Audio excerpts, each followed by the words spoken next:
एक समय की बात है, एक राज में एक प्रतापी राजा राज करता था। एक दिन उसके दरबार में एक विदेशी आगंतुक आया और उसने राजा को एक सुंदर पत्थर उपहार में दिया। राजा वो पत्थर देख बहुत प्रसन्न हुआ, खुश हुआ। उसने उस पत्थर से भगवान विष्णु की प्रतिमा का निर्माण कर उसे राज के मंदिर में स्थापित करने का निर्णय लिया और प्रतिमा निर्माण कार्य राज के महामंत्री को सौंप दिया। महामंत्री गांव के श्रेष्ठ मूर्तिकार के पास गया और उसे वह पत्थर देते हुए बोला, महाराज, मंदिर में भगवान विष्णु की प्रतिमा स्थापित करना है। 7 दिवस के भीतर इस पत्थर से भगवान विष्णु की प्रतिमा तैयार कर राजमहल पहुंचा दे। इसके लिए तुम्हें 50 स्वर्ण मुद्राएं दी जाएगी।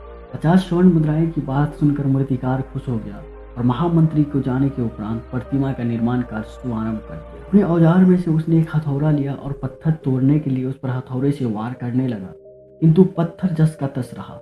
मूर्तिकार ने हथौड़े के कई वार पत्थर किए, किंतु पत्थर नहीं टूटा।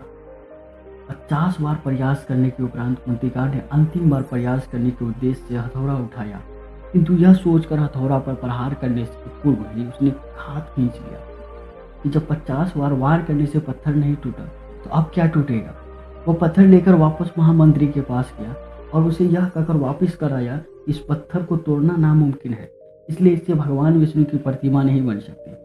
महामंत्री को राजा का आदेश हर स्थिति में पूर्ण करना था, इसलिए उसने भगवान विष्णु की प्रतिमा निर्मित करने का कार्य गांव के एक साधारण मूर्तिकार को सौंप दिया। पत्थर लेकर मूर्तिकार ने महामंत्री के सामने उस पर हथौड़े से प्रहार किया और वो पत्थर एक बार में ही टूट गया। पत्थर टूटने के बाद मूर्तिकार प्रतिमा बनाने में जुट गया। इधर महामंत्री सोचने लगा कि काश पहले मूर्तिकार ने अंतिम प्रयास किया होता तो सफल हो गया होता और 50 स्वर्ण मुद्राओं का हकदार बनता। दोस्तों, इससे सीख हमको मिलती है कि हम भी अपने जीवन में ऐसी परिस्थितियों से दो चार होते रहते हैं।